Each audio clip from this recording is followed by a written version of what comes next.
Araling Panlipunan 6. Ang kinalalagyan ng Pilipinas sa mundo. Suriin. Ang mapa at globo ay may paalang at patayong guhit. May mga pananda at simbolo rin ito. Likhang isip ang mga ito.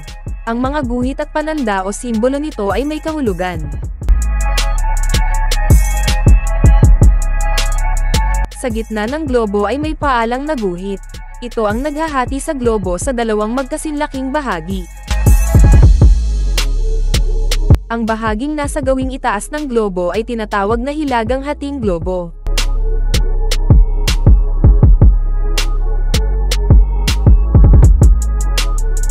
Ang bahaging nasa ibaba ng globo ay tinatawag na timog hating globo.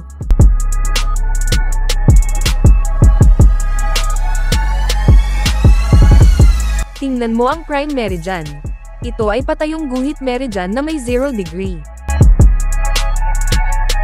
Mula sa 0 degree pakaliwa ay patungong kanluran. Mula 0 degree pakanan ay patungong silangan.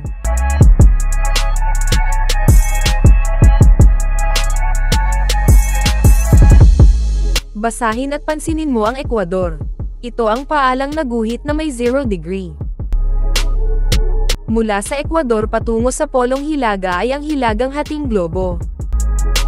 Mula sa Ecuador patungo sa Polong Timog ay ang timog hating globo.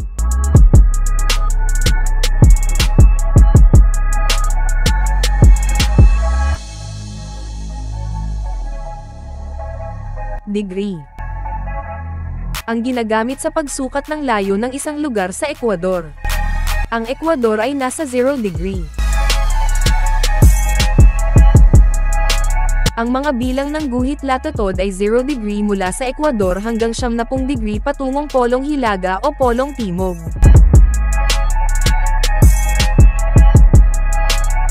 Tingnan ang Pilipinas sa globo. Nakikita mo ba na ang Pilipinas ay nasa hilaga ng Ecuador? Ang tiyak na lokasyon nito ay nasa pagitan ng 4 degree 23 minuto at 21 degree 25 minuto hilagang latitude at sa pagitan ng 116 na degree at 127 degree silangang longitude. May mga guhit sa globo na nagmumula naman sa Polong Hilaga patungong Polong Timog. Nagtatagpo ang mga guhit na ito sa dalawang polo. Ito ang mga guhit longitude. Sinusukat sa degree ang layo ng mga guhit longitude sa isa't isa.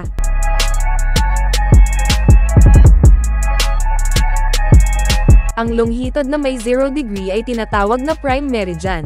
Ang mga guhit longitude ay ginagamit na panukat sa layo ng isang lugar pasilangan o pakanluran mula prime meridian. Nasa silangang longitude ang mga lugar na nasa silangan ng prime meridian, nasa kanlurang longitude naman ang mga lugar na nasa kanluran ng prime meridian.